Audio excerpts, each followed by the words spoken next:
ওমরে ফারুকে আজম মায়া নবীর আদর্শ দেখে কালেমা পড়ে মুসলমান হয়ে গেল।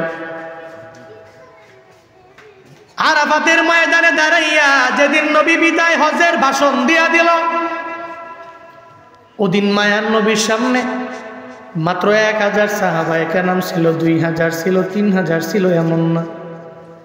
ওদিন নবীর সামনে সাহাবায়ে কেরাম ছিল বান্দা 1.25 লাখ। কেমনে হলো? নবী মাইরা পিটায়া বানায় নাই, বরং নবীর হাতে কালেমা পড়ে এরা মুসলমান হইয়া এরা নিজের পরিপূর্ণ দামি বানাইল। সব আমার মায়ার নবীর আদর্শের দ্বারা সম্ভব হয়ে গেল। নবীর আদর্শের মাধ্যমে সাহাবায়ে কেরাম কালেমা পড়ে মুসলমান হয়ে যায়। কেমন আদর্শ জানুনি?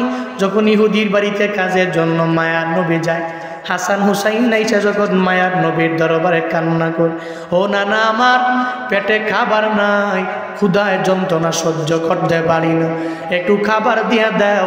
যখন নানায় বলে নাতিরে খাবার দিতে পারবো না, মায়ার নবী বলে দাঁড়াও, তোমাদের জন্য আমি খেজুরের ব্যবস্থা করে দিব, খাবারের ব্যবস্থা করব। মায়ার নবী দৌড়াইয়া ইহুদির বাড়িতে রওনা হয়ে যায় কাজ করার জন্য। যেই নবীকে আল্লাহ বললেন, ও পয়গম্বর, পুরা উহুদ পাহাড়টারে আমি গোল্ডের পাহাড় বানায় দিব গো নবী আমার, যদি অ্যাকসেপ্ট করেন আমি আল্লাহ বলতে দেরি হইতে দেরি হবে না। মায়ার নবী জানায় দেয়, আল্লাহ আমার লাগবে না, এক বেলা পাবো আলহামদুলিল্লাহ পড়ে নিব, আর এক বেলা পাবো না নিজের পরিপূর্ণ সাবির বানায় নিব। হাসান হুসাইন যখন কান্দে, এদের মায়া করে ইহুদির বাড়িতে কাজের জন্য যায়। ইহুদির বাড়িতে যায় বলে, ইহুদি বাড়ির মধ্যে কাজ আছে। কই কে তুমি? তোমার দেখলে মনে হয় বংশের ভালো বংশের মানুষ, কেন তুমি কাজের জন্য আমার বাড়িতে আসলা? কই আমি কোন বংশের মানুষ জানার দরকার নাই, আমার পরিচয় তোমার জানার প্রয়োজন নাই। ও ইহুদি রে, বাড়ির মধ্যে কাজ আছে, আগে আমারে জানায়া দাও। বলে কাজ আছে? বলে আমার খেজুর গাছের চারার মধ্যে যদি কূপ থেকে বালতি দিয়া পানি উঠে দিতে পারো, একটা বালতির বিনিময়ে তোমার 3টা খেজুর দেওয়া হবে। মায়ার নবী কাজের জন্য গ্রহণ করে নেয়। আর বাঙালিরা একটু বিপদে পড়লেই ভিক্ষাবৃত্তি করার জন্য মাঠে নেমে যায়, রাস্তায় নেমে যায়। মাঝে মাঝে ভিখারিদেরকে দেখলে মনে হয় এত ভালো মানুষ, ভিক্ষা করার জন্য দরওয়াজায় যায়।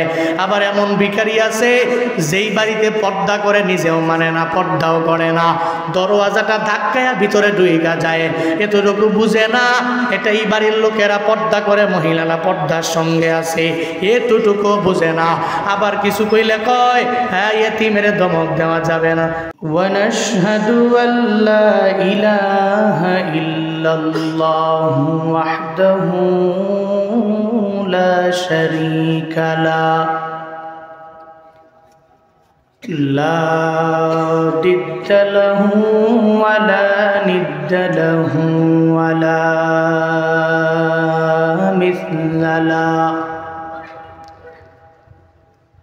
ونشهد أن سيدنا وسندنا وحبيب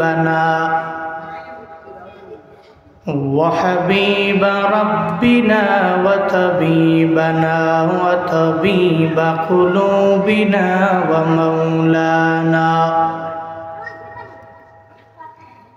ومولانا محمدا عبده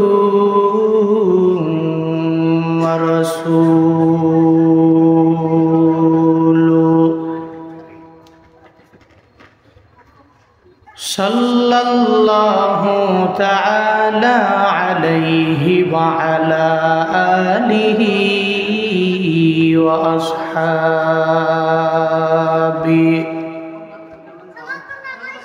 وأصحابه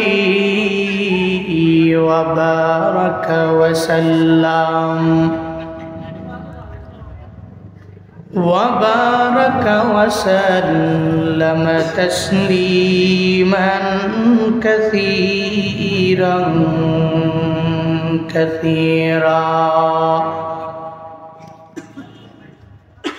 أرسله بالحق بشيرا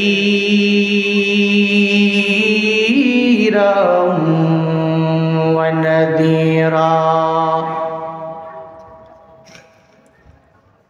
وداعيا إلى الله بإذنه وسراجا منيرا اللهم صل على محمد النبي الأمي وعلى آله وسلم تسليما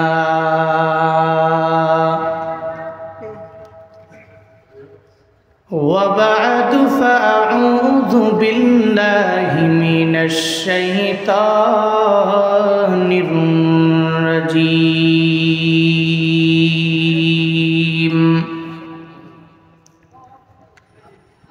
بسم الله الرحمن الرحيم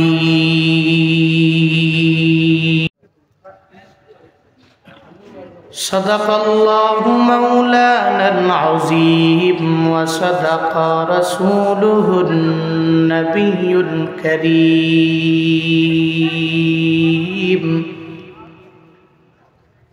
ونحن على ذلك لمن الشاهدين والشاكرين والذاكرين والحمد لله رب العالمين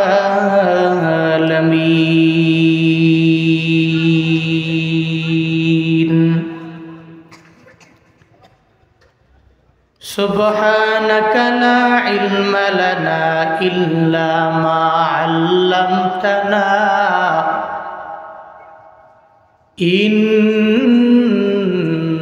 إنك أنت العليم الحكيم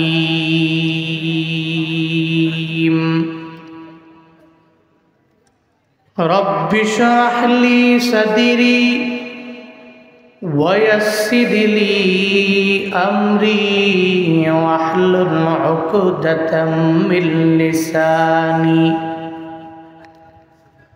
واحلل عقدة من لساني يفقه قولي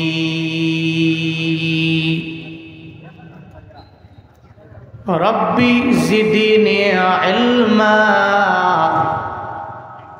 ربي زدني علما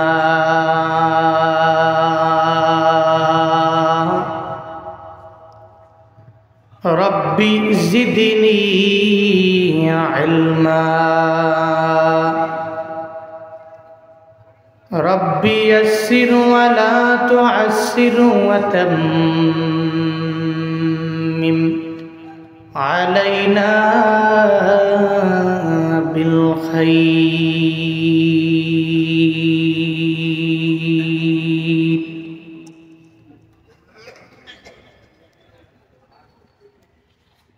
कौनैन का मुख्तार खुदा तुमको बनाया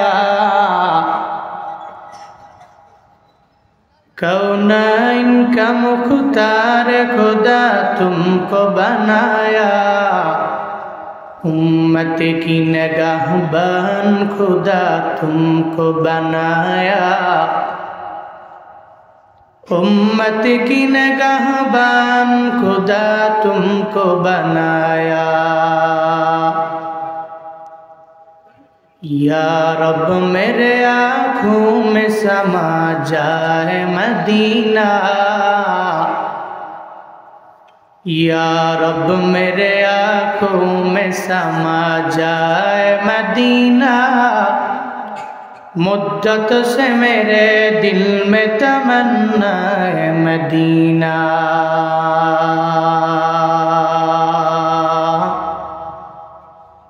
मुद्दत से मेरे दिल में तमन्ना है मदीना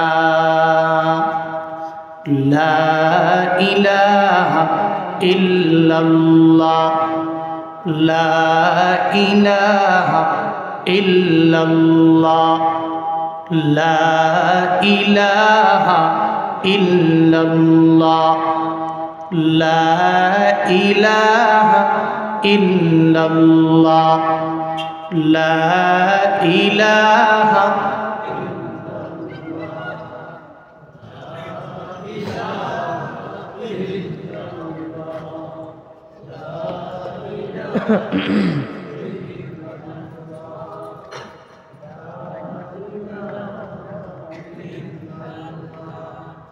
লা ইলাহা ইল্লাল্লাহ লা ইলাহা ইল্লাল্লাহ লা ইলাহা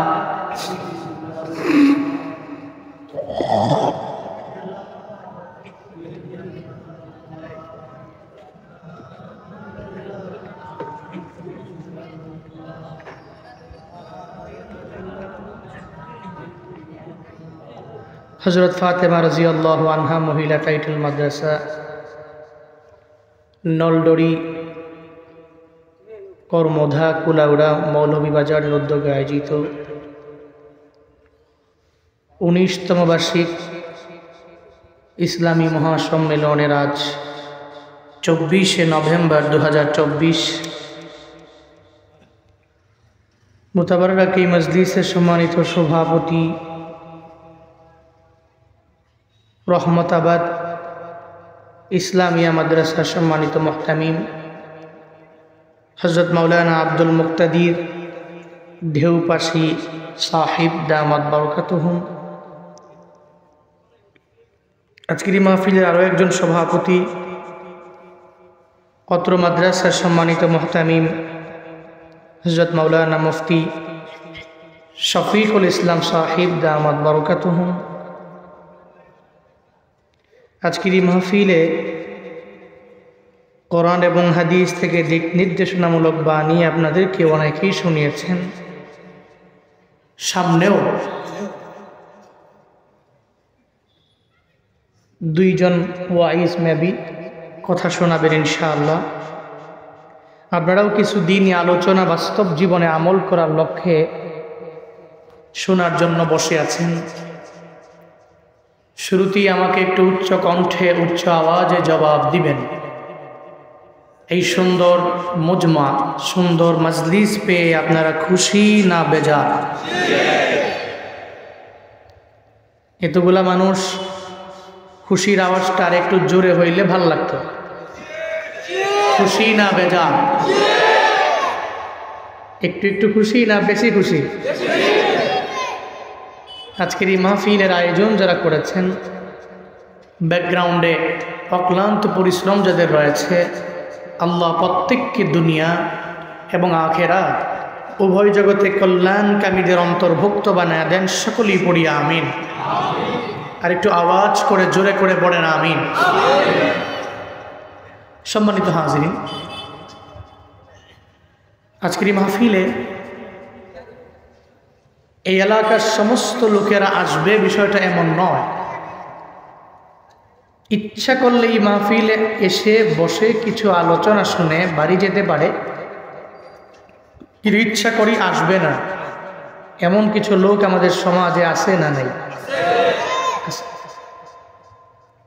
আবার যারা ইচ্ছা করছে আসার জন্য,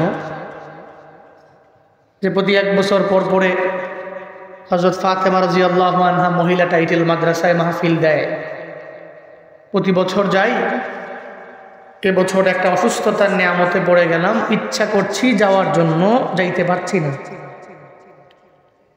এমন কিছু ব্যক্তিও আমাদের সমাজে আছে, কিন্তু এতগুলো মানুষ থেকে যাচাই করে বাছাই করে আজকের এই মাহফিলে আসার মতো, বসার মতো, কিছু বলার এবং শোনার মতো তৌফিক দিয়েছেন কে? আল্লাহ যদি তৌফিক না দেয় আমরা কিছু করতে পারবো না? হাঁটতে পারবো? ঘুমাইতে পারবো? খাইতে পারবো? আল্লাহ তৌফিক দিয়েছেন, আল্লাহ আসার মতো তৌফিক দিয়েছেন বলে আসতে পারছি। নাহলে বান্দার আসারও ক্ষমতা নাই, যাওয়ারও ক্ষমতা নাই, হাঁটারও যোগ্যতা নাই, একটা কদম দিবে এই যোগ্যতাও তার নাই। অমা তৌফিকি ইল্লা বিল্লাহ, আমার কোনো তৌফিক নেই ইল্লা, তবে হ্যাঁ যদি আল্লাহ আমার দেয় তো আমার তৌফিক আছে, যদি আল্লাহ না দেয় তো আমার নাই। এই জন্য আজকের মাহফিলে আসার মতো তৌফিক দিয়েছেন কে? আমি বক্তাকে কথা বলার মতো শক্তি দিচ্ছেন কে? এই জন্য ওই আল্লাহকে রাজি করার দরকার আছে না নাই? আল্লাহকে খুশি করার প্রয়োজন আছে না নাই? সকলেই চিল্লায় একবার করে সমস্বরে পড়ছি আলহামদুলিল্লাহ। আমার সাথে পড়ুন রব্বানা লাকাল হামদ হামদান কাসীরান তাইয়িবান মুবারাকান ফি ইয়া রাব্বি লাকাল হামদু কামা ইয়ানবাগি লিজালালি ওয়াজহিক ওয়া আযীমি সুলতানিক লাকাল হামদু বিল কুরআন লাকাল হামদু বিল ইসলাম লাকাল হামদু বিল ঈমান। এই যে একটা জুমলা, এই যে একটা বাক্য আমরা আমাদের জবান দিয়ে বের করলাম, খুশি হলেন কে? আরো জোরে বলবেন না কে? আল্লাহর প্রশংসা করলে লাভ না লোকসান, উপকার না অপকার? আল্লাহর প্রশংসা করলে যে লাভ, এতে বিন্দুমাত্র পরিমাণ কোনো সন্দেহ আছে? কিন্তু নেতার প্রশংসা তো করি আমরা। দুনিয়ার মানুষের প্রশংসা করলে, তার বন্ধু হয়ে চললে, নেতার পেছনে ব্যাকগ্রাউন্ডে গিয়ে দাঁড়িয়ে নেতার গুণগান গাইলে, নেতার পিঠে যখন বাড়ি আসে তো নেতা কয়ে চাচা আপন প্রাণ আগে বাঁচা। নিজের সরকারি তেল দেওয়ার টাইম নাই, আবার আর একজনের। তো নেতায় যখন নিজের বাঁচাইতে যায়, নেতার টাকা আছে, নেতার ব্যক্তিগত হেলিকপ্টার আছে, ব্যক্তিগত জেট বিমান আছে, নেতা চাইলেই এক জায়গা থেকে আরেক জায়গায় মুভ করে চলে যেতে পারে, তখন আর সালমান সাহেবের কথা মনে রাখবে না, তখন আর আনিস সাহেবের কথা মনে রাখবে না। বাস্তবতা এটাই। পাশে যে ছিল মুরব্বী লোকটা, দাড়ি মারি বাইকা গেছে গা এই দল করতে করতে, সালমান এফ রহমান, তার কথাও তো মনে নাই। যদি মনে থাকতো তাহলে যাওয়ার সময় কয় ধরেন একটু আসেন না, আপনারা পর্যন্ত নিয়ে যায়। মুরব্বী মানুষ, মুরব্বী শেষ মুহূর্তে অবস্থাটা কি হইল মুরব্বীর? অন্তত পক্ষে এই মুরব্বী যদি জীবনের শেষ মুহূর্তে এতটুকু বুঝতে না পারে যে কার জন্য এই দুনিয়া, বন্ধু বানাইলাম কারে, সাপোর্ট দিলাম কারে, কারে তো গুনগান গাইলাম পুরো জীবন, বন্ধু বানাইলাম আনিস সাবরে, হেরে বললাম যে দাড়ি মারি আমি কামাই, তোমারে ধরে নিতে গেলে তুমি ধরা খাইও, আমারে ধরায়ও না। ধরতে গেছে আনিস সাহেব, ধরার পরে কয় দেখেন না এটা সালমান এফ রহমান, তো কয় কি এত টুকরি নিয়ে বসে আছে, মাছ বিক্রি দেন। দুনিয়ার স্বাভাবিক নিয়ম হলো বন্ধুরা ভুলে যায়, কিন্তু কোনো বান্দা যদি রবকে বন্ধু বানায়, রবের প্রশংসায় পঞ্চমুখ হয়, চলার পথে ওই রবের আনুগত্য করে অগ্রগামী হয়, তাহলে ফায়দা কি? আল্লাহকে যদি কেউ বন্ধু বানায়, দুনিয়াতে বিপদে পড়লে, মুসিবতে পড়লে আল্লাহ স্বয়ং বান্দার সাহায্যকারী হয়ে যায়। আর আল্লাহ যার বন্ধু হয় তার তো কোনো চিন্তা নাই, তার তো কোনো ভয় নাই। আছে কোনো ভয়? আছে কোনো চিন্তা? চিন্তা নাই, কোনো ভয়ও নাই। আলা ইন্না আউলিয়া আল্লাহি লা খাউফুন আলাইহিম লা খাউফুন আলাইহিম ওয়ালা হুম ইয়াহজানুন।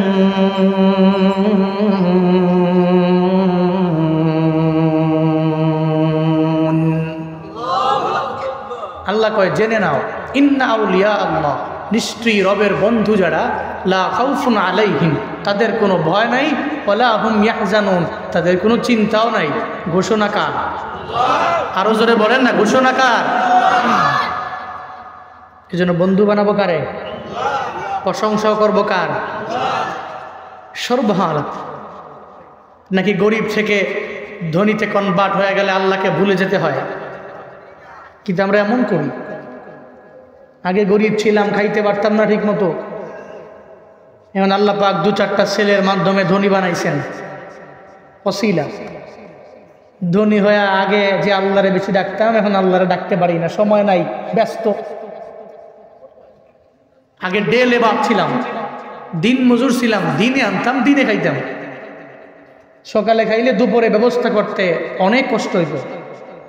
ওই সময় আল্লাহরে ডাকতাম বেশি, 5 ওয়াক্ত নামাজের 1 ওয়াক্ত বাদ দিনে। কিন্তু কপাল পোড়া, এখন ধনী হয়ে, টাকাওয়ালা হয়ে, মোস্ট রিচেস্ট ম্যান হয়ে এখন আল্লাহকে ভুলে গেছে। জোহরে ডাকলে কয় ব্যবসা বাণিজ্যের ব্যস্ততা আছে তো জোহর পড়তে পারি নাই।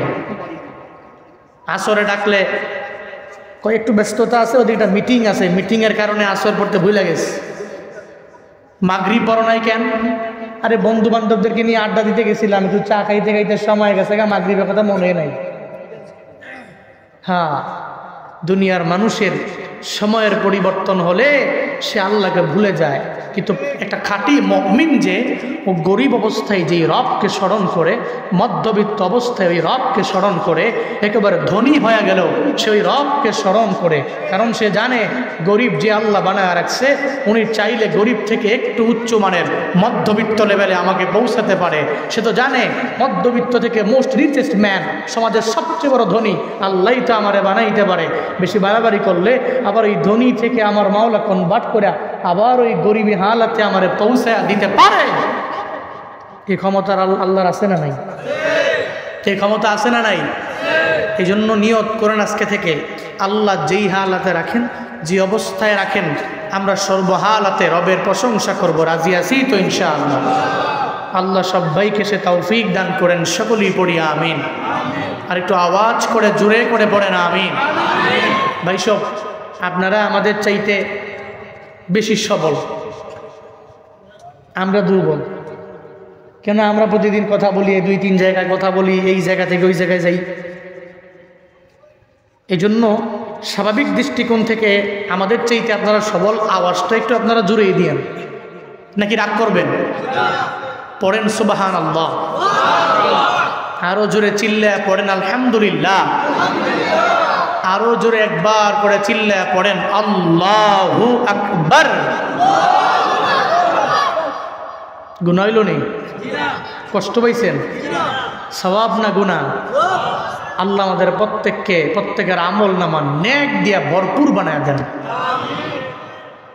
খুতবা একটা আয়াতে কারিমা তিলাওয়াত করেছি। আল্লাহ পাক ওই জায়গায় নবীকে বলছেন, উম্মতদের বলুন তারা চলার পথে কার ফলোয়ার হয়ে অগ্রগামী হবে, কার অনুসারী হবে, কাকে ইতোয়াত করবে, আনুগত্য করবে। কি চলার পথে চুলটা কাটবে মেসির মতো, না নেইমারের মতো, না এমবাপ্পির মতো, নাকি আখিরি নবীর মতো? এ ব্যাপারে আল্লাহ পাক জানাইছেন যে তুমি চলার পথে এদেরকে ফলো করে অগ্রগামী হও, জীবনটা কামিয়াব হবে। কিন্তু চলার পথে এই সমস্ত ব্যক্তিগুলোকে ফলো না করলে, তুমি গাদ্দারি করে যদি মুখ ফিরে নাও, তো তুমি হবা অস্বীকারী একজন কাফির। আর যদি তুমি মুখ ফিরে নাও, আল্লাহও লাগবে না, রসুলও লাগবে না, দুইজনকে বাদ দিয়া 3য় নাম্বার এমন এক ব্যক্তিকে ফলো করো যার ভিতরে দিন নাই, যার ভিতরে ইসলাম নাই। যে ব্যক্তি আল্লাহকেও ফলো করে না, রসুলকেও ফলো করে না, কোরআন সুন্নত দ্বারা জিন্দেগি গঠন করে না, তুমি আল্লাহ এবং রসুল এবং উলুল আমার বাদ দিয়ে এমন কিছু ব্যক্তিকে ফলো করলা, মুখ ফিরে আনিলা।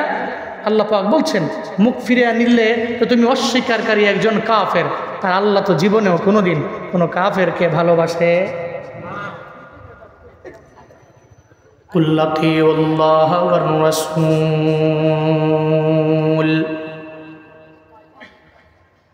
فإن تولوا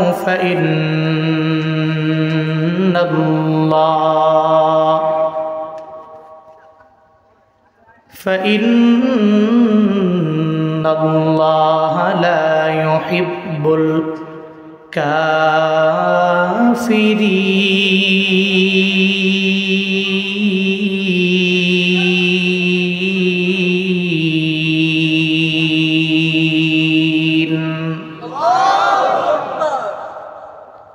আল্লাহ বলেন, পয়গম্বর আপনি উম্মতদের বলুন চলার পথে এরা কারে ফলো করে, কারে ইতোয়াত করে অগ্রগামী হয়ে যাবে, কার ফলোয়ার হয়ে এরা দুনিয়ার মধ্যে চলবে, কার ফলোয়ার হয়ে আগে যাবে। আল্লাহ বলেন, এক নম্বরে আমি রবের ইতোয়াত, এক নম্বরে আমি রবের আনুগত্য করে এরা আগে যাবে। দুই নম্বরে রবের পরে নবী আপনার ইতোয়াত করে এরা আগে যাবে। আপনি জানিয়ে দেন এক নম্বরে আল্লাহর ইতোয়াত করে নাও। আল্লাহ জানিয়ে দিলেন ওই রবের ইতোয়াত করার জন্য, আনুগত্য করার জন্য আল্লাহকে দেখা যায় না, ছোঁয়া যায় না, ধরা যায় না, এমন কোন ব্যক্তি এখানে নাই লাভ দিয়া দাঁড়ায় বলতে পারবে জীবনে কোনোদিন আমি আল্লাহরে দেখলাম, স্বপ্ন যুগে আল্লাহ দেখা দিয়া দিল। আল্লাহরে দেখা যায় না, ছোঁয়া যায় না, ধরা যায় না, ওই রবের দেখতে পারলাম না। তো যারে দেখলাম না, দুই নয়নে চলার পথে তারে কেমনে ফলো করে আগায় যাও। আল্লাহ যে জানাইলেন, ও পয়গম্বর এক নম্বরে বলে দেন, এক নম্বরে ইতোয়াত হবে আমি আল্লাহ।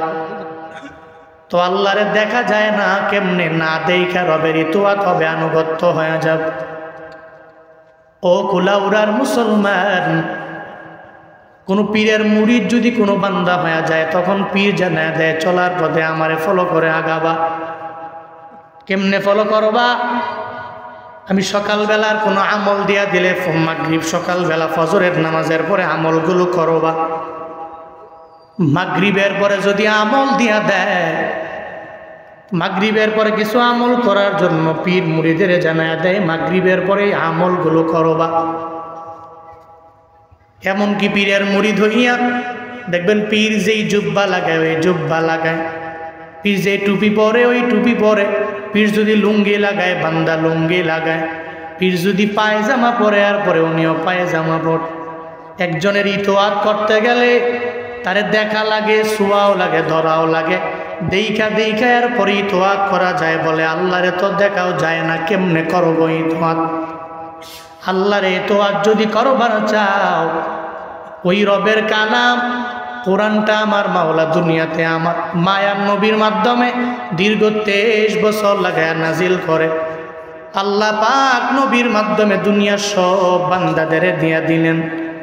আল্লাহরে যদি ইতোয়াত করবার চাও, রবের কোরআন দ্বারা জিন্দেগি গঠন করে না।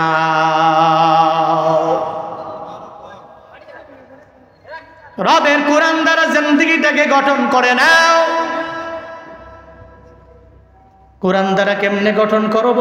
বলে ফজরের নামাজ তার জন্য উঠলাম, ঘুম থেকে জাগলাম, নামাজে গেলাম, টানা আসা পর্যন্ত, আবার ঘুমাইতে যাওয়ার আগ পর্যন্ত কেমনে আমার জিন্দেগিটারে আমি চালাইব, সব আমার রবের কোরআনের মধ্যে আছে না নাই? আসেনি? এখন তো কোরআন পড়লামও না, ধরলামও না। মাঝে মাঝে ওয়াজ মাহফিলে গেলাম, বক্তা সাহেব বয়ান করার জন্য আসলো, ওনার জবান থেকে একটু বয়ান শোনার জন্য গেলাম। আবার বাড়িতে গিয়া যেই সেই ফজরও পড়লাম না, জোহরও পড়লাম না, আসরও পড়লাম না, মাগরিবও নাই, এশাও নাই। অথচ আল্লাহ কোরআনে বারবার বান্দারে জানায়া দেয়, ও বান্দা আমার, তুমি নামাজটাকে কায়েম করে নাও। আল্লাহ পাক বারবার তোমারে জানায়া দিল, তুমি মানলা না। এমন অনেক ঘর আছে কোরআন তো নিজেও ধরে না, ছেলেও পড়ে না, মেয়েও পড়ে না, নিজেও পারে না, ছেলেটাকেও মাদ্রাসায় পড়ায় নাই, মেয়েটারেও পড়ায় নাই, অথবা চেষ্টা করলো ওই ছেলেটাকে মাদ্রাসার মধ্যে পড়াইবার জন্য, কিন্তু সে পড়ে নাই।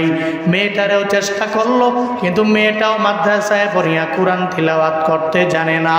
কপাল পোড়া মুসলমানদের এমনও অনেকের ঘরের মধ্যে এমনও আছে রে, টানা 30 দিন, 2 মাস, 3 মাস, 4 মাস পর্যন্ত যায়, ওই ঘরের মধ্যে একটুও কোরআন তিলাওয়াত শোনা যায় না। এমন ঘর আমগো সমাজে আছে না? না, আছে না নাই? টানা 1 বছর পরে একবার রমজান আসলে ধরে, আর নিজে না পারে 10 জন হুজুরের দাওয়াত দাও, হুজুরে এসে কোরআন খতম করে যাইব, গা তো হক আদায় হয়ে যাবে। হুজুরের দাওয়াত দিয়া হুজুর পড়ছে, হুজুরের স্বভাব, হুজুরের আইনা হাদিয়া দিলেন, হুজুরে আসলো, 10 জনে আইসা কোরআন তিলাওয়াত করে চইলা গেল। মনে করছে 1 বছর পরে রমজানে একবার যদি এই কোরআন খতম করাইতে পারি তো হক আদায় হয়ে যাবে। নয়, কোরআন তো এই জন্য তোমাকে দেওয়া হয়নি, কোরআন তো এই জন্য দেওয়া হয়নি। আল্লাহ পাক বলেন, আমি রবেরে ফলো করে নাও, যদি কোরআনটারে ফলো করো আমি রবেরে ফলো করা হবে।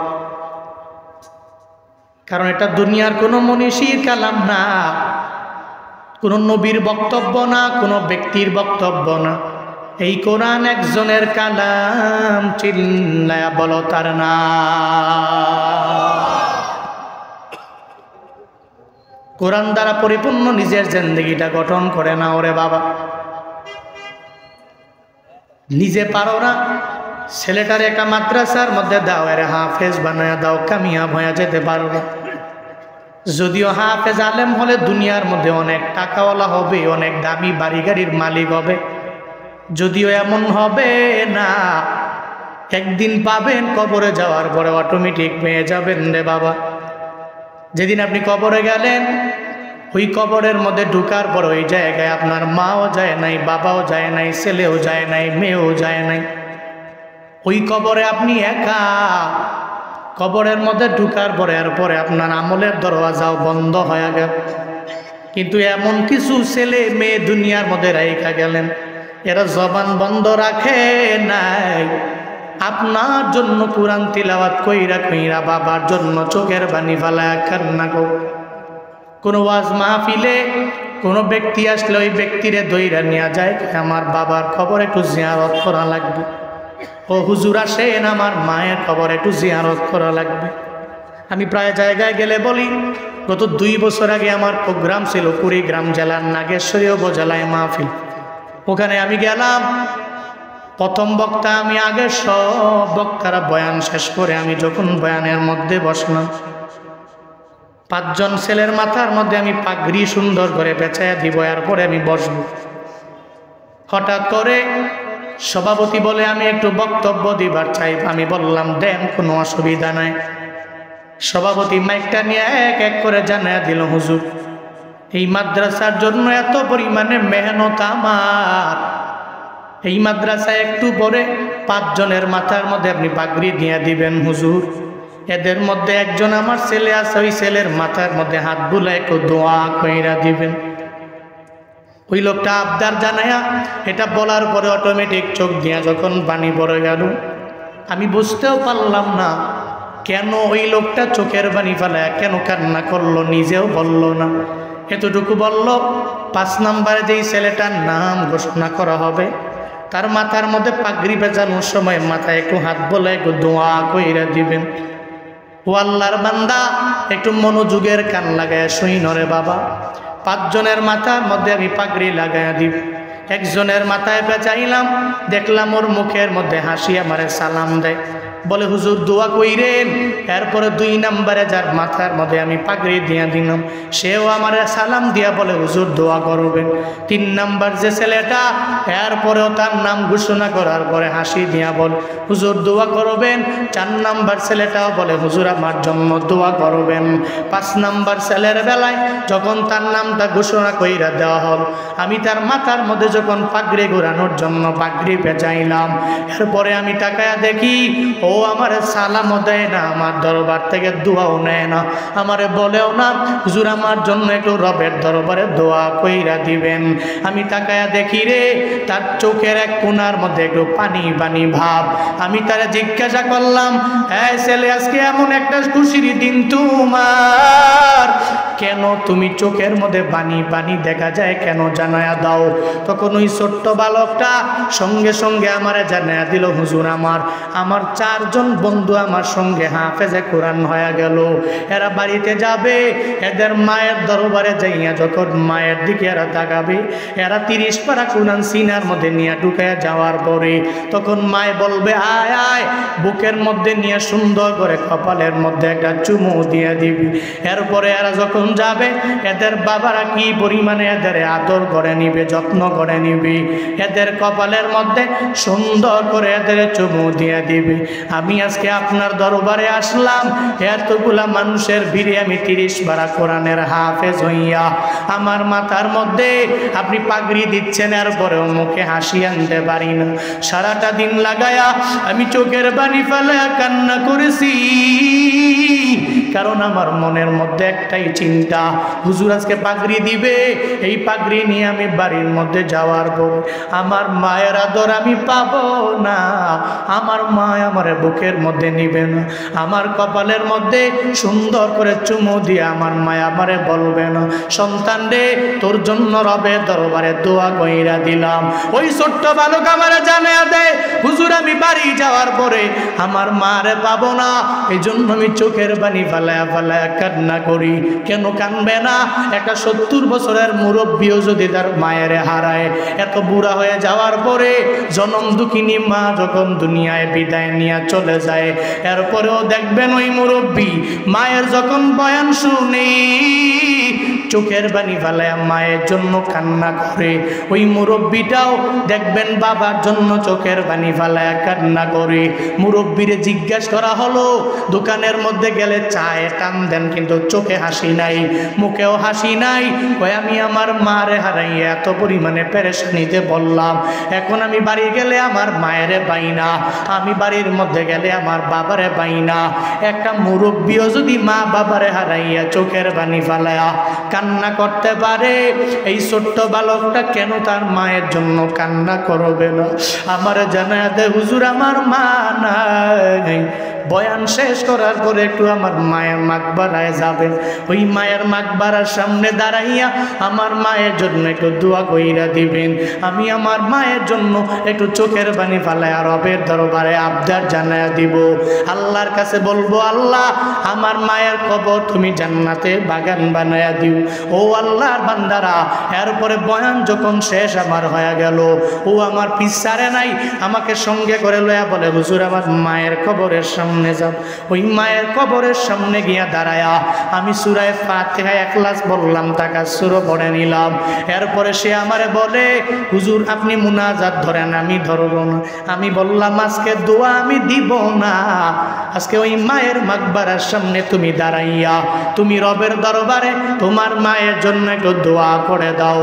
এটা বলতে দেরি সিনার মধ্যে সদ্য কোরআনের হাফেজটা 30 পারা কোরআন নিয়া সঙ্গে সঙ্গে রবের দরবারে আবদার জানায়, আল্লাহ গো আমার মা দুনিয়ায় নাই, 30 পারা কোরআন সিনার মধ্যে আমি ঢুকাইয়া ফেললাম রে আল্লাহ। আজকে যদি আমার মায়ে থাকতো, আমার মায় কত পরিমাণে খুশি হয়ে যেত। আমার মাকে তুমি নিয়ে গেলা, তবে মায়ের মাকবারার কথা আমি ভুলে গেলাম না। আমার মায়ের চিন্তা আমার অন্তরের মধ্যে আছে বলেই আজকে আমি মাকবারার সামনে হাজির। আল্লাহ গো আমি সন্তানের দোয়ার বদৌলতে আমি মায়ের কবরটা একটু কি জান্নাতের বাগান বানায়া দেওয়া যাবে না? ও কুলাউড়া মৌলভী বাজারের মুসলমান, আমার ওই সময় কি মনে হয়েছে জানো নি রে বাবা? একটা হাফেজে কোরআন যে কোনো গুনাহকে এটাও জানে না, সগীরা গুনাহও বোঝে না, কাবিরা গুনাহও যে করতে জানে না, ওই ছোট্ট বাচ্চাটা 30 পারা কোরআন সিনায় ঢুকায় যখন আমার আল্লাহর দরবারে আবদার জানাইলো, ও দয়ার মালিক আমার মায়ের কবর জান্নাতের বাগান বানায়া দাও, আল্লাহর দরবারে আবদার জানাইলো।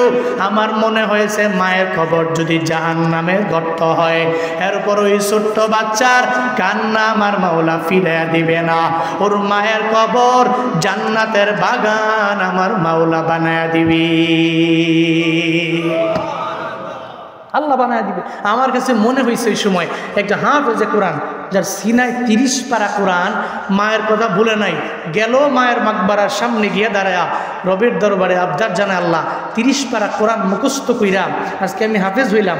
মায়ে থাকলে কত আনন্দ পাইতো, কত খুশি হইতো, আমারে বুকে টাইনা কপালের মধ্যে চুমু দিত, আমি মায়ের আদর নিয়ে ঘুমাইতে যেতে পারতাম। কিন্তু আল্লাহ গো, আমার তো মা নাই, এ কারণে মায়ের মাকবারার সামনে এসে দাঁড়াইয়া মায়ের জন্য রবের দরবারে আবদার জানাই, আমি আমার মায়ের কবরটাকে আমি সন্তানের উসিলায় জান্নাতের বাগান বানায় দেওয়া যায় না। মনে হয়েছে ওই মায়ের কবর যদি জাহান্নামের গর্ত হয়, ছোট্টই হাফেজে কোরআনের দোয়ার বদৌলতে আল্লাহ পাক কবরটাকে জান্নাতের বাগান বানায় দিবে। ওই সময় বুঝবো আমরা আপনারা সবাই, যেদিন এই পৃথিবীতে কেউ নাই, আমলের দরওয়াজা বন্ধ, এমন কিছু ছেলে পেলে রেখে গেলাম, মাদ্রাসায় পড়াইলাম, মৃত্যুবরণের পরে খালি কান্দে এমন নয়, কান্নার পাশাপাশি সূরা ইয়াসিন পড়ে, বাবার নামে সূরা আর রহমান পড়ে, সূরা ওয়াকিয়া পড়ে। এই জন্যই তো কোরআনের সাথে কোনো না কোনো একটা লাইনে একটা সম্পর্ক লাগায়া যাইতে পারলে, যদিও দুনিয়াতে কোনো ফায়দা নাই, কিন্তু আখেরাতে ফায়দা আছে না নাই? জোরে বলেন না, আছে না নাই? এই জন্য কবরের লাইনে, বারজাকের জীবনে, আখেরাতের জীবনে ফায়দা যদি পেতে চান, বলে উপকার কিছু লাগবে, কিছু পুঁজি আমার লাগবে।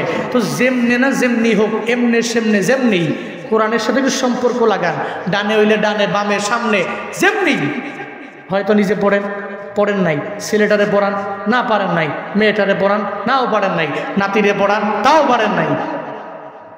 এরপরে মেয়ের ঘরে আল্লাহ পাক একটা নাতনি দিছে, ওই নাতনিটারে পর্যন্ত এরকম মহিলা মাদ্রাসায় পড়ান, তারা বলেন, ইন্সপায়ার করেন, আমি তো বাবা হয়ে তোমাদেরকে পারি নাই, তো আল্লাহ পাক আমাকে একটা নাতিন দিয়েছেন, তোমার ঘরে আল্লাহ পাক একটা মেয়ে দিয়েছেন, নিয়ত করো তুমি এই মাদ্রাসায় পড়াও, অন্তত পক্ষে কোনো না কোনো লাইনে একটু কোরআনের সাথে সম্পর্ক লাগাইলে রবকে ইতোয়াত করা হবে। কোরআনের সাথে সম্পর্ক লাগায়া বারজাকের জীবনটাও সুখময় করে দিবেন কে? আরো জোরে বলেন না কে? খারাপ লাগতেছে আপনাদের? কি কষ্ট পাচ্ছেন নাকি আপনারা? জিকির করেন, লা ইলাহা ইল্লাল্লাহ, সবাই লা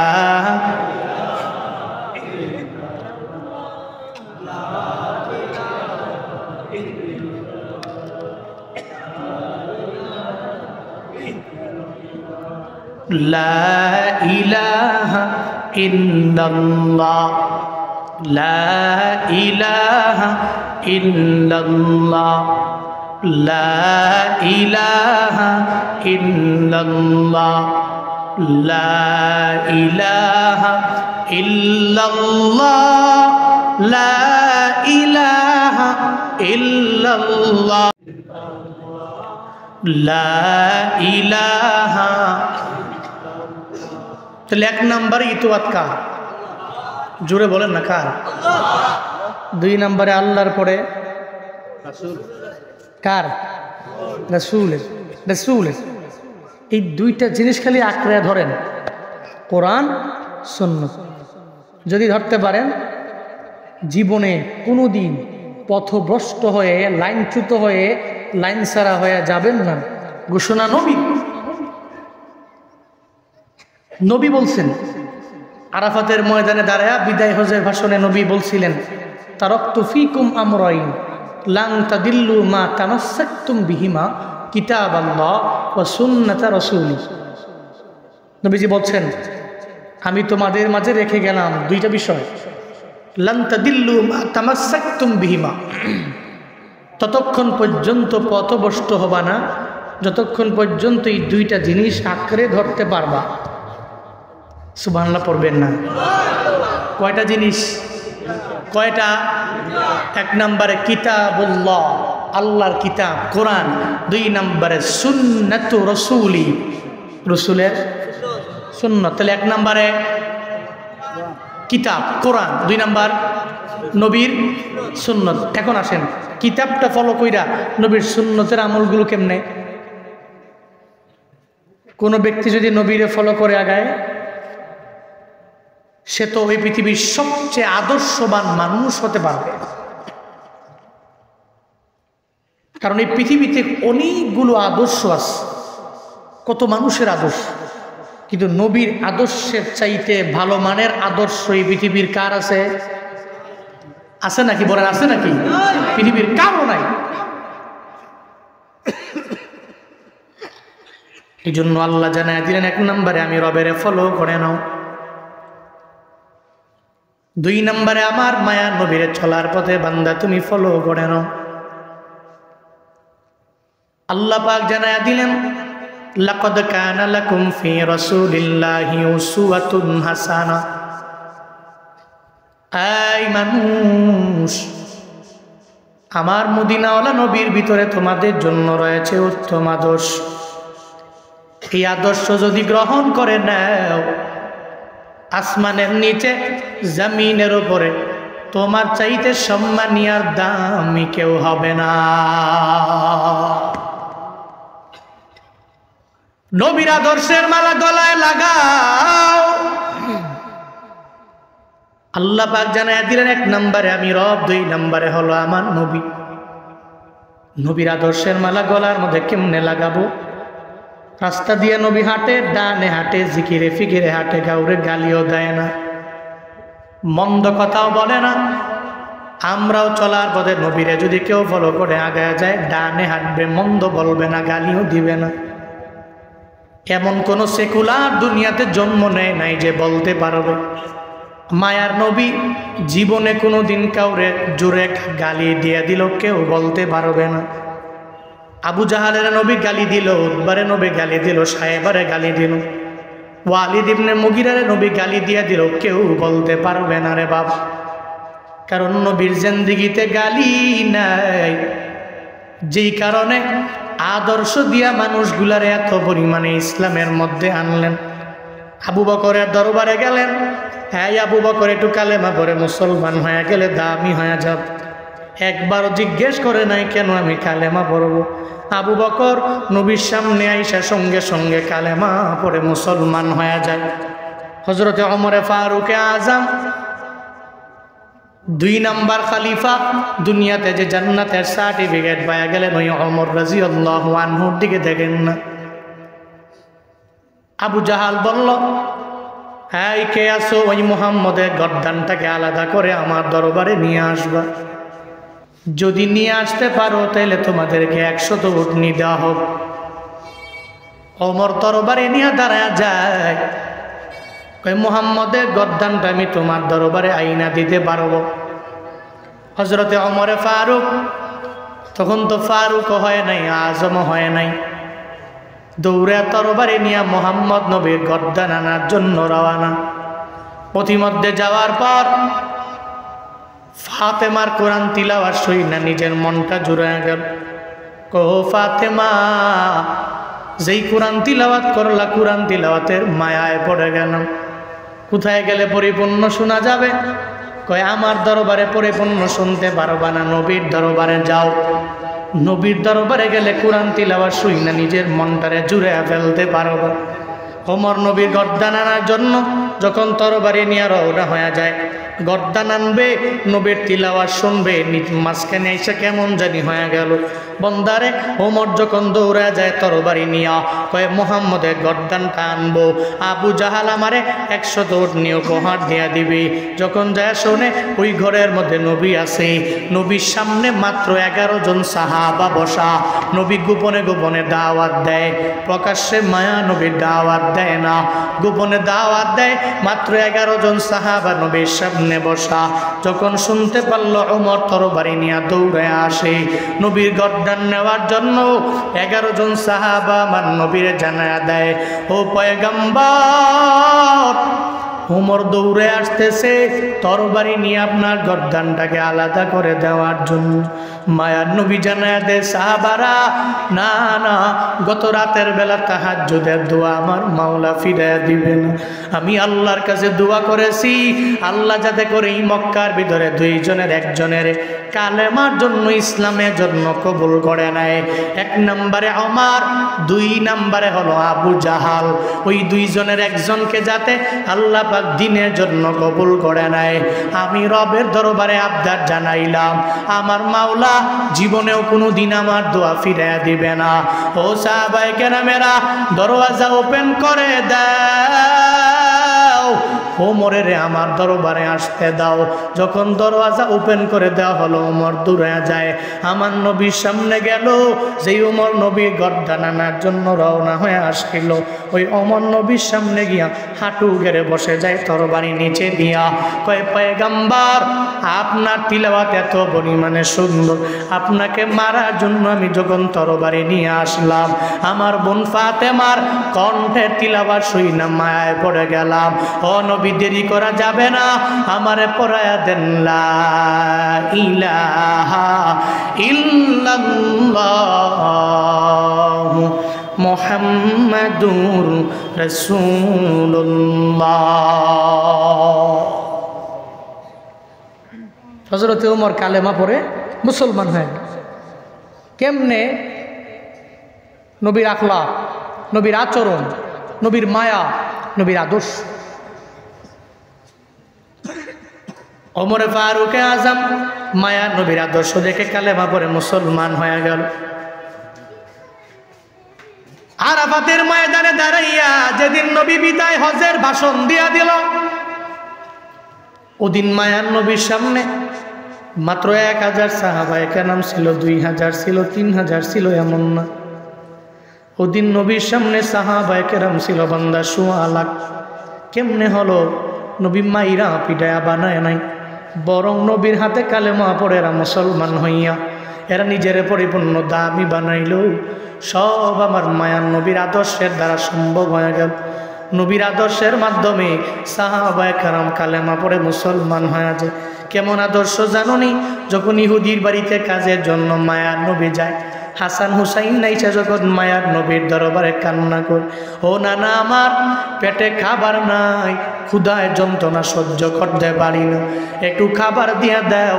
যখন নানায় বলে, নাতিরে খাবার দিতে পারবো না, মায়ার নবী বলে, দাঁড়াও, তোমাদের জন্য আমি খেজুরের ব্যবস্থা করে দিব, খাবারের ব্যবস্থা করব। মায়ার নবী দৌড়াইয়া ইহুদির বাড়িতে রওনা হয়ে যায় কাজ করার জন্য। যেই নবীকে আল্লাহ বললেন, ও পয়গম্বর, পুরা উহুদ পাহাড়টারে আমি গোল্ডের পাহাড় বানায় দিব গো নবী আমার, যদি অ্যাকসেপ্ট করেন আমি আল্লাহ বলতে দেরি হইতে দেরি হবে না। মায়ার নবী জানায় দেয়, আল্লাহ আমার লাগবে না, এক বেলা পাবো আলহামদুলিল্লাহ পড়ে নিব, আর এক বেলা পাবো না নিজের পরিপূর্ণ সাবির বানায় নিব। হাসান হুসাইন যখন কান্দে, এদের মায়া করে ইহুদির বাড়িতে কাজের জন্য যায়। ইহুদির বাড়িতে যায় বলে, ইহুদি বাড়ির মধ্যে কাজ আছে। কই, কে তুমি? তোমার দেখলে মনে হয় বংশের ভালো বংশের মানুষ, কেন তুমি কাজের জন্য আমার বাড়িতে আসলা? কই, আমি কোন বংশের মানুষ জানার দরকার নাই, আমার পরিচয় তোমার জানার প্রয়োজন নাই। ও ইহুদি রে, বাড়ির মধ্যে কাজ আছে, আগে আমারে জানায়া দাও। বলে, কাজ আছে? বলে, আমার খেজুর গাছের চারার মধ্যে যদি কূপ থেকে বালতি দিয়া পানি উঠে দিতে পারো, একটা বালতির বিনিময়ে তোমার 3টা খেজুর দেওয়া হবে। মায়ার নবী কাজের জন্য গ্রহণ করে নেয়। আর বাঙালিরা একটু বিপদে পড়লেই ভিক্ষাবৃত্তি করার জন্য মাঠে নেমে যায়, রাস্তায় নেমে যায়। মাঝে মাঝে ভিখারিদেরকে দেখলে মনে হয় এত ভালো মানুষ, ভিক্ষা করার জন্য দরওয়াজায় যায়। আবার এমন ভিখারি আছে যেই বাড়িতে পর্দা করে নিজেও মানে না, পর্দাও করে না, দরওয়াজাটা ধাক্কায়া ভিতরে ঢুইকা যায়, এতটুকু বুঝে না এটা এই বাড়ির লোকেরা পর্দা করে, মহিলারা পর্দার সঙ্গে আছে, এতটুকু বুঝে না। আবার কিছু কইলে কয়, হ্যাঁ এতিমের ধমক দেওয়া যাবে না, ভিখারির ধমক দেওয়া যাবে না। ও আম্মা সাইলা ফালা তানহার, কোনো সাইলকে ধমক দেওয়া যাবে না, আল্লাহ পাক জানায়া দিল। এজন্য ধমক দিতে পারবে না বলে বারবার পর্দা করনেওয়ালা একটা বাড়ি যখন ওই বাড়ির দরবারে যায়, ওদিনও আমার বাড়ির মধ্যে সবাই তো পর্দা করনেওয়ালা, 500 টাকা নেওয়ার জন্য বাড়ির মধ্যে কে যেন দেখায়া দিল। এলাকায় গেলেই সবাই বলে, অমুক বাড়িতে গেলে তুমি পাইবা, যাও হুজুর ওই বাড়িতে আছে, গেলে পাইবা, 500 হোক 1000 হোক, টেহা পাইবা, যাও। গেছে বাড়িতে গিয়ে, বাড়ি আমি নাই, দরওয়াজার ঢাকা টাকা লাগবে। আহা বাবা, তোমার টাকা লাগবে? এই বাড়ি পর্দা করনেওয়ালা বাড়ি, সমস্ত নারীরা পর্দা করে, দরওয়াজা ঢাক্কায়া মনে হয় ভাঙ্গা ফেলবে, এমন এক হালাত। এরপর পরবর্তীতে আমি আর কিছু বলি নাই, পাইছি, টাকা 500 দিয়ে দিছি, যাও। কিন্তু আল্লাহ পাক বলছেন, ও আম্মা সাইলা ফালা তানহার, এটা ধমক দিও না। কিন্তু কারো আছে বুঝ কম, খালি একটু বিপদে পড়লেই ভিক্ষার জন্য রাস্তায় নেমে যায়। মায়ান নবী হাসান হুসাইনের পেটের মধ্যে খাবার দেওয়ার জন্য নবী ইহুদির বাড়িতে রওনা। ইহুদিও যখন কাজ শিখাইয়া দিল, বলে 1 বালতি পানি ওঠা দিতে পারলে 3টা খেজুর তোমারে দেওয়া হোক। নবী আমার বলে, বালতি আমার হাতে দাও, আমি কাজের জন্য খুব বরাবর চলে যাব। মায়ার নবী এই বালতিটাকে সঙ্গে করে লয়া কূপ থেকে যখন পানি উঠাইল, 1 বালতি উঠাইল, ধারাবাহিকভাবে 2 বালতি, 3 বালতি, 4 বালতি উঠায়া যখন 8 বালতি পানি উঠানো শেষ হয়ে গেল, 9 নম্বর বালতির সময়ে এবার রহমাতুল লিল আলামিন যখন ওই বালতিটা কূপের মধ্যে ছাড়লো, দড়ি ছিঁড়া বালতির নিচে পড়ে গেল। নবী চিন্তায় পড়ে গেলেন, এই বালতিটা নিচে পড়ে গেল, এখন ইহুদির দরবারে আমি কি বলবো? ইহুদি দৌড়ে আইসা দেখে বালতিটা কূপের মধ্যে পড়ে যায়। ইহুদি আইসা বলে, আই ছেলে, তুমি এই বালতিটা কেন নিচে ফালাইয়া দিলা? আমার নবী জানায় দেয়, না না, এই বালতি আমি সিরা ফালাই নাই, বরং বালতির নিজে একা সিরা নিজেই পইরা গেল। কয়, না না, তুমি ক্ষতি করার জন্য আমার বাড়ির মধ্যে আসলা, এই বালতি তুমি তো নিজে সিরা ফালাইয়া দিলা। মায়ান নবী জানায়া দেয়, না না, এই বালতি আমি সিরা ফালাই নাই। যখন আমার নবী জানায়া দেয় আমি ফালাই নাই, সে বারবার জানায়া দেয়, না তুমি ফালাইয়া দিলা। একটা পর্যায়ে ওই মায়ার নবীর গাল মোবারকের মধ্যে একটা থাপ্পড় লাগায়া দেয়। নবী জানায়া দেয়, ইহুদি রে, এতদিন হয়ে গেল আমার পেটের মধ্যে খাবার নাই, আবার না থাকার কারণে আমার গালের গোস্তগুলা শুকায়া গেল, এখন হাড্ডিগুলা বেসে গেছে রে। ইহুদি জুড়ে যে আমার গালের মধ্যে থাপ্পড় লাগায়া দিলা, তোমার হাতে ব্যথা পাইছুনি, আগে আমার জানা। তুমি হাতে ব্যথা পাইছুনি, আগে আমারে বলো। আমরা হইলে করতাম কি? ওই চিনো না আমারে? আমার বন্ধু আছে 8 জন 10 জন, প্রত্যেকের একটা বাইক আছে, চিনোস না? ওই পাড়ায় গেছিল খেলার জন্য, কে যেন একটা টুক্কা দিছে, চিনোস নাই? টিট ফর ট্যাট, চিন্তা দিছ, আমগো পাড়ায় যায় খামটা দি মনে তো এনে গেছে। পরে হ্যাঁ দিছে চিমটা, বইলা দিছে, আমগো পাড়ায় যদি যাস, বন্ধু বান্ধবের পাওয়ার জানো, এরা যে কত টাকাওয়ালা, এদের যে ক্ষমতা জানো, পাড়ায় গেলে দেহা মনে, ওরে বাবা এত পরিমাণে প্রতিশোধ পরায়ণ হয়, মনে এর মাইরাই ফেলবে। কিন্তু মায়ার নবীর আদর্শ কেমন বান্দা শুনে যাও। রহমাতুল লিল আলামিন জানায়া দিল, রে ইহুদি হাতের মধ্যে ব্যথা পাইছো নি, আগের আমার জানো। ইহুদি এটা কেমন মানুষ? আমি তার গালের মধ্যে থাপ্পড় লাগাইয়া দিলাম, সে আমারে বলতেছে হাতের মধ্যে ব্যথা পাইছি নি, আগে বলার জন্য। এটা কেমন মানুষ? মায়ার নবী কয়ে, দেরি কইর না, আমারে মারছো তো মারছো, আমার নাতিরা কান্দে রে, আমি এদের পেটের মধ্যে খাবার দেওয়ার জন্য তোমার দরবারে আসলাম। 3 আটা 24টা খেজুর আমার হাতের মধ্যে দিয়া দাও, আমি এগুলা সঙ্গে করে লয়া এরপরে হাসান হুসাইনের দরবারে নিয়ে চলে যাব। মায়া নবীকে 24টা খেজুর দিয়া দেয়। নবী আমার 24টা খেজুর নিয়ে যখন রওনা, প্রতিমধ্যে যাওয়ার পরে এবার নবী যে চলে যায়, আল্লাহ জিবরাইলে পাঠায় দেয়, হাই জিবরাইল, আমার নবীর দরবারে যাও না। নবী কোথায় যায়? নবী কেন বালতি উঠে দিয়া যায় না? নবীর নাম দইরা দইরা ইহুদি সারা জিন্দেগি গালি গালাজ করবে, ইহুদিদের আচরণ ভালো না। তাই জিবরাইল নবীরে গিয়ে আগে বলো, আগে বালতি উঠায় দিবে, এরপরে এই বালতি উঠায় দিয়া এই বালতিটাকে সঙ্গে করে দিয়া এরপরে 24টা খেজুর নিয়ে চলে যাবে। জিবরাইল নবীর দরবারে আসলেন, আয়েশা নবীরে জানায়া দিলেন, পয়গম্বর আপনি কোথায় রওনা হয়ে যান? কয় আমি হাসান হুসাইনের দরবারে যাই।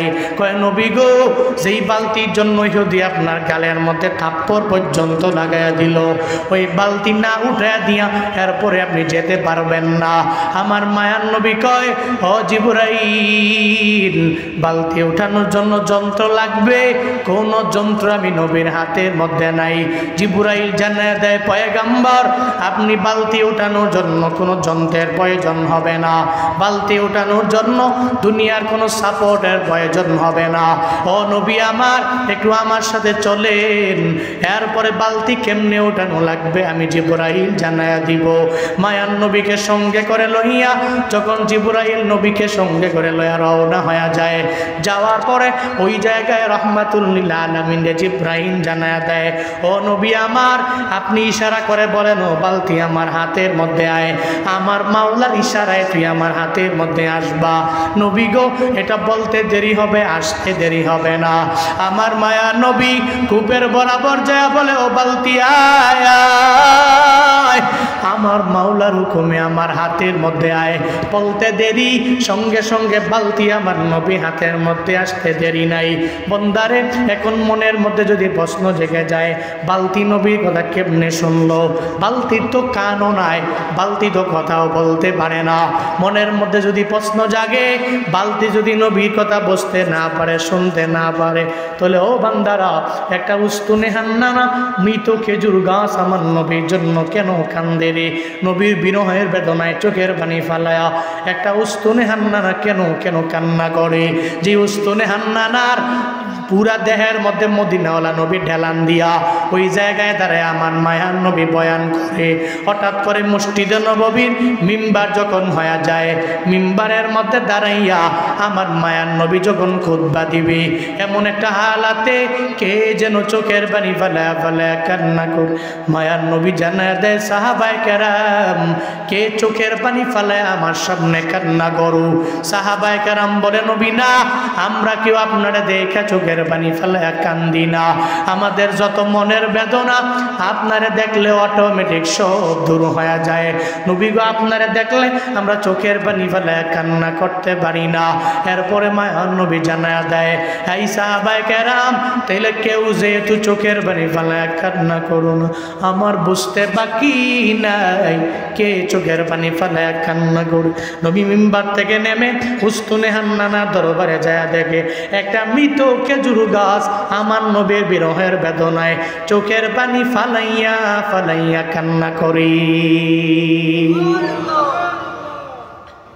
সুবহানাল্লাহ পকেটে থুন, বাড়ি যায় কোয়েন, আরো জোরে পড়েন না সুবহানাল্লাহ, আরো জোরে পড়েন আলহামদুলিল্লাহ, আরো জোরে চিল্লা পড়েন আল্লাহু আকবার। মৃত খেজুর গাছ, জীবিত জীবিত কোন মানুষ কি? খেজুর গাছ। খেজুর গাছ নবীর বিরহের বেদনায় কান্দে। নবী যায় জিজ্ঞেস করে, আই তুই কান্দু কে বিরহের বেদনায়? উস্তুনে হান্নানা আমার মায়া নবীরে জানায়া দেয়, পয়গম্বর মক্কা থেকে যেদিন মদিনায় আসলেন, আপনার পিঠ মুবারক আমার দেহের মধ্যে লাগলো গো নবী আমার। আপনার দেহ মুবারক, আপনার পিঠ মুবারক আমার দেহের মধ্যে লাগার কারণে আমার জীবন বড় ধন্য হয়ে গেল। ও পয়গম্বর আমার, আপনার পিঠ মুবারক এতদিন আমার গায়ের মধ্যে লাগতো, মসজিদে নববীর মিম্বার এখন তৈরি হয়ে গেল, আপনি ওই জায়গায় দাঁড়ায় খুতবা দিবেন, আর আমার দেহের মধ্যে আপনার পিঠ মুবারক লাগবে না। এই জন্য ওই বিরহের বেদনে আমি চোখের পানি ফালায় রবের দরবারে কান্দি।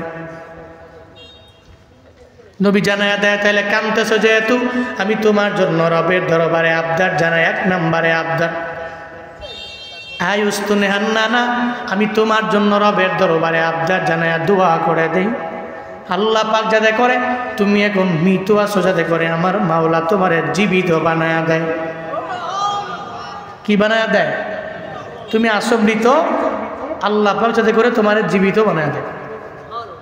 নবী যদি এই দোয়া করে, আল্লাহ এই মৃত খেজুর গাছটারে তুমি জীবিত বানায়া দাও, নবীর দোয়া করতে দেরি, আল্লাহ কবুল করতে দেরি করবে? এই দেরি করবে? এক নাম্বার দোয়া।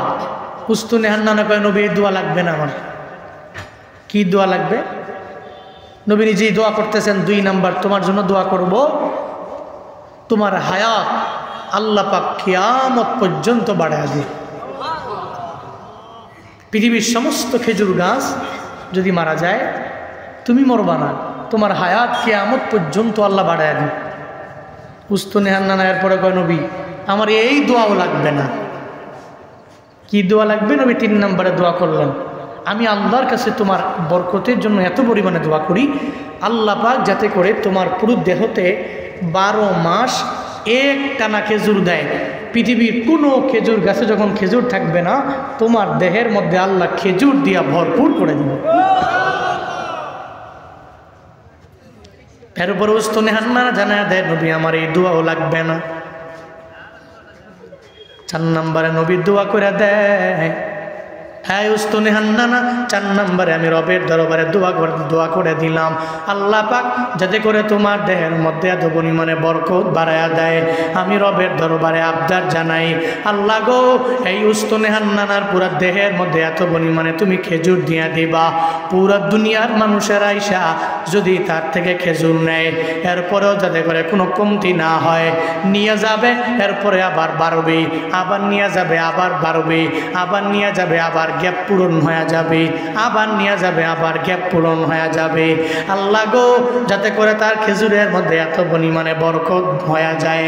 এরপরে উস্তনে হান্নানা বলে, নবী আমার এই দোয়াও বিন্দু মাত্র পরিমাণ প্রয়োজন নাই, আমার এই দোয়াও লাগবে না। 4টা দোয়া নবী করলেন। এরপরে 4টা দোয়ার ব্যাপারে জানায়া দিল, ও পয়গম্বর আমার একটা দোয়াও বিন্দু মাত্র পরিমাণ প্রয়োজন নাই, কারণ নবী গো এই দুনিয়াতে তো আপনি দুনিয়া থেকে বিদায় নিয়ে চলে যাবেন, আপনার যেদিন মরণ হয়ে যাবে ওদিনের পর থেকে আর জীবনেও কোনোদিন আমি আপনারে দেখতে পারবো না, দুনিয়া শেষ হয়ে যাবে। আর দুনিয়া ফানিয়া ওয়াল আখিরাতু বাকিয়া, দুনিয়া ধ্বংস হবে, আখিরাত এমন একটা জায়গা, ওই জায়গা বাকি থাকবে, বাকি থাকবে, বাকি থাকবে। ও পয়গম্বর আমার এই দুনিয়ার মোহের প্রয়োজন নাই, যে আখিরাত বাকি থাকবে ওটা আমার বড্ড প্রয়োজন গো পয়গম্বর। দুনিয়া আমার লাগবে না, দুনিয়াতে আমার বেঁচে থাকাও লাগবে না, আমার দেহের মধ্যে এত খেজুরের প্রয়োজন নাই, আমার খেজুরের মধ্যে এত বরকতেরও আমার কোনো প্রয়োজন নাই। আমি মৃত আছি, আমার জীবিত হওয়াও লাগবে না, কারণ দুনিয়া প্রয়োজন নাই, আমার আখিরাত লাগবে। এটা খেজুর গাছ হইয়াও বান্দা দুনিয়ার প্রায়োরিটি না দিয়ে আখিরাতের প্রায়োরিটি দেয়। অথচ কপাল পরা মুসলমানেরা ওয়াজ শোনার জন্য বিভিন্ন মাহফিলে যায়, ফজরেও যায় না, জোহরেও যায় না, আসরেও যায় না, মাগরিবেও যায় না, এশাও যায় না, নামাজও পড়ে না, রমজানের রোজাও রাখে না, নেক আমলের লাইনে অগ্রগামী হয় না, এমন বান্দাও সমাজে আছে না? না হুজুর ওয়াজ বড় মজা, দুনিয়ার চিন্তা করতে করতে করতে করতে আখিরাতের চিন্তাটা ভুলেই গেল। সারাদিন দোকানদারি করে, জোহরের সময়ে সুন্দর করে শাটার লাগায়া বাড়ি যায় খাওয়ার জন্য, মাগার আসরের সময়ে শাটার বন্ধ কইরা একটু নামাজের জন্য মসজিদে যেতে পারে না, এমন বাজারের দোকানদার আছে না নাই? আসেনি? বাজারের সমস্ত দোকানদার নামাজি? বাজারের সব দোকানদার নামাজ পড়ে? দেখবেন কেউ আছে আজান দিতে দেরি, ভাই নামাজে যাবো, দরওয়াজা বন্ধ করে দিয়া শাটার ফালায়া দৌড়ে মসজিদে যায়। আবার এমন কেউ আছে এর কাশি দিয়া বাইন্দাও মসজিদে নেওয়া যায় না, ও শাটার বন্ধ করে না, ওর মনের মধ্যে চিন্তা আছে। কি চিন্তা? ওর মনে চিন্তা হইল দুনিয়া লাগবো, কিন্তু আখিরাতের বিন্দু মাত্র পরিমাণ চিন্তা নাই। দুনিয়ার মোহে এমনভাবে পড়ে গেল যেটা দুনিয়া ফানিয়া ওয়াল আখিরাতু বাকিয়া, দুনিয়াটা ধ্বংস, যে পৃথিবীতে কেউ থাকতে পারবে না, দুনিয়া ধ্বংস। আর আখিরাত এমন এক জায়গা বাকি থাকবে, বাকি থাকবে, বাকি থাকবে। কিন্তু কপাল পোড়া মুসলমান দুনিয়ার মোহে পড়ে আখিরাতের চিন্তাটাকে বাদ দেয়। আছে না নাই? উস্তনে হান্নানা কয়, নবী আমার দুনিয়া বিলাইনে এই একটা দোয়াও প্রয়োজন নাই। কি লাগবে বলো? কয় আখিরাতে যেই জান্নাতের মালিক আপনি হবেন, ওই জান্নাতের মধ্যে আমি থাকব, আপনার পাশাপাশি থাকবো একই জান্নাতে। আমি জান্নাতে ঢুকলে ওখানে খালিদিনা ফিহা আবাদান আবাদা, যেখানে ঢুকলে ওখান থেকে বের হইবারও মন চায় না, আল্লাহ পাক দইরা বেরও করবে না। যেই জান্নাত আবাদান আবাদা, অনন্তকাল থাকব ওই জান্নাতে। যেই জান্নাতে আপনি থাকবেন, আমি আপনারে দেখা দেখা আমার পুরো জীবনটারে আমি ধন্য বানায় ফেলবো। দুনিয়াতে তো 70, 80, 100, 200, 1000, 1500, 2000, 3000, 5000 বছর আমি বাঁচতে পারবো। কিয়ামত পর্যন্ত আমি বাঁচবো ঠিকই, কিন্তু এটা তো লিমিট আছে। জান্নাতে ঢুকলে তো লিমিট নাই, ওটা তো আনলিমিটেড। আল্লাহ পাক জান্নাতের ভিতরে ঢুকায় দিবে। রবের কাছে দোয়া করেন যাতে হাসরের ময়দানে আল্লাহ পাক রব্বুল আলামিন আপনাকে যেই জান্নাতে দেয়, আমারেও যাতে করে ওই জান্নাতে দেয়, ওই জান্নাতের মালিক যাতে করে আমি হতে পারি। আর আপনার চেহারা মুবারক দেখে আমি আমার পুরো হাসরের ময়দানের আখিরাতের লাইফটা কাটায় দিতে পারি। চিল্লে পড়া যাবে না আল্লাহু আকবার।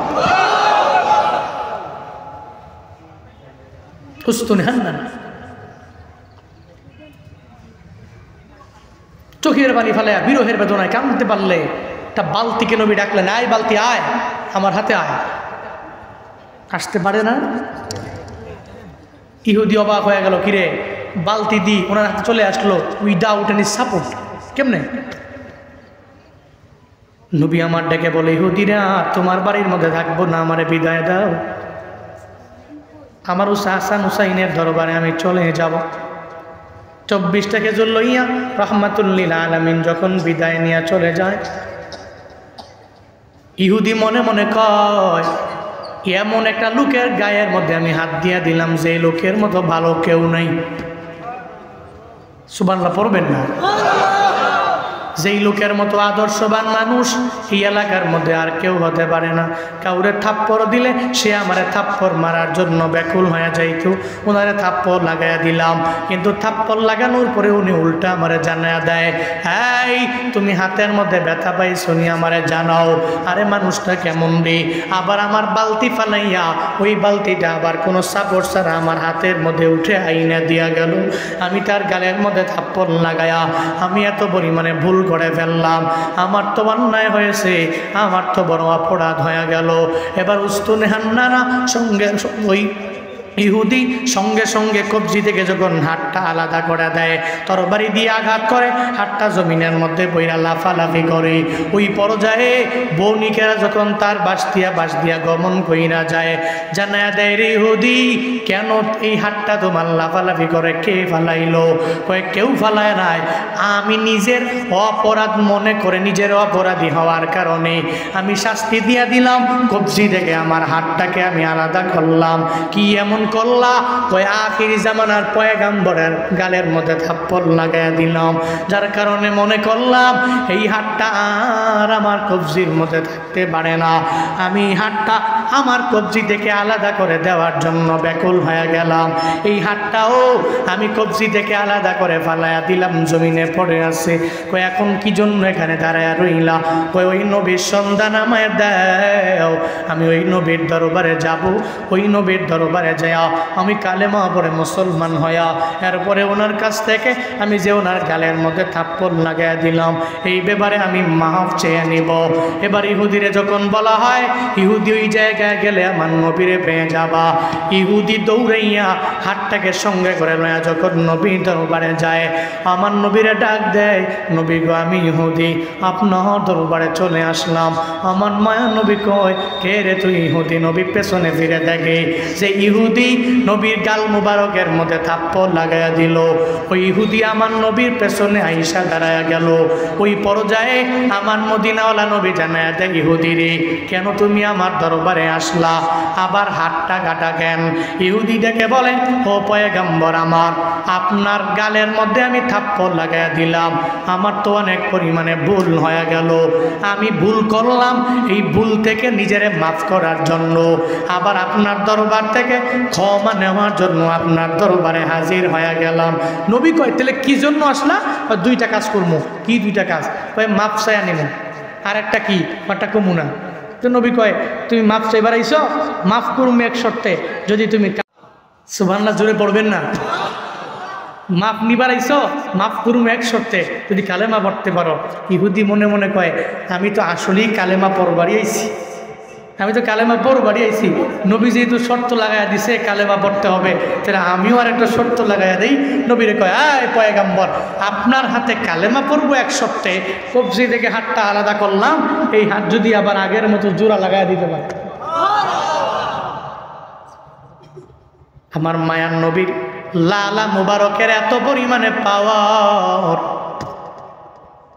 নবী কয় তুমি কালেমা পড়বা যদি হাতটা লাগাইয়া দিতে পারে। বলে কয় হাতটা আমার হাতের মধ্যে দাও। কবজির মধ্যে নিয়া মায়ার নবী লালা মুবারক দিয়া লাগাইতে দেরি হয়, সঙ্গে সঙ্গে লালা মুবারক লাগার কারণে ওই ইহুদির হাতটা আগের চাইতেও শক্তিশালী হইতে দেরি না। ইহুদি কয় হাতটা যেমন ছিল আগের চাইতে আরো অধিক অধিক অধিক শক্তিশালী হয়ে গেছে। নবী আপনার লালা মুবারকের বদৌলতে আমারে পড়ায়া দেন লা ইলাহা ইল্লাল্লাহু মুহাম্মাদুর রাসূলুল্লাহ।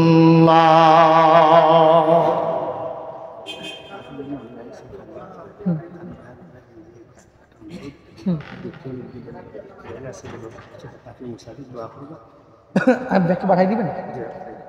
ইহুদি, হ্যাঁ ইহুদি কালেমা পড়ে মুসলমান হয়ে গেছে। কেমনে?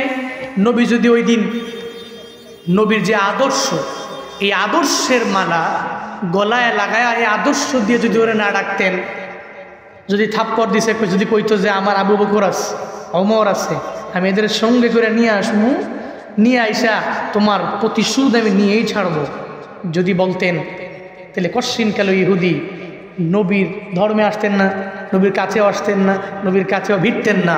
নবী তাকে কালেমা পড়ে মুসলমান বানালেন। সে মুসলমান হলেন কেমনে? তরবারি নয়, যুদ্ধ নয়, নবীর আদর্শের মাধ্যমে। ইন ফিউচারে আমাদের যে লিডাররা এদেশে নেতৃত্ব দিবেন, আপনারাও মনে রাখবেন, চলার পথে নবীর আদর্শের মালা গলায় লাগায়া যদি চলতে পারেন, মনে রাখবেন এই আদর্শের মালা গলায় লাগাতে পারলেই আপনার মরণের পরে কেউ আলহামদুলিল্লাহ পড়বে না, মরণের পরে চোখের পানি ফালায়া ইন্নালিল্লাহ পরে কানবে, চিল্লায়া কও ঠিক কিনা? যদি নবীর আদর্শের মালা গলায় লাগায় নেতাগিরি করতারেন, তাহলে নেতৃত্ব দিতে আইসেন, এমন জালেম হয়েন না, মাজলুমদের উপরে বারবার জুলুম করবেন, নির্যাতন করবেন। বিষয়টা এমনই হবে, আপনার মরণের পরে মানুষ একটাও ইন্নালিল্লাহ পড়বে না, খালি আলহামদুলিল্লাহ পড়বে। আল্লাহ আমাদের সবাইকে এমন নেতা দান করেন, যেই নেতা আদর্শবান নেতা হবে, মদিনাওয়ালা নবীর আদর্শের মালা গলায় লাগায়া যেই নেতা অগ্রগামী হবে, এমন লিডার, এমন নেতা আমাদেরকে দেখে মৃত্যুবরণ করার তৌফিক দান করেন। সকলেই পড়ি আমিন, আরো জোরে পড়ি আমিন।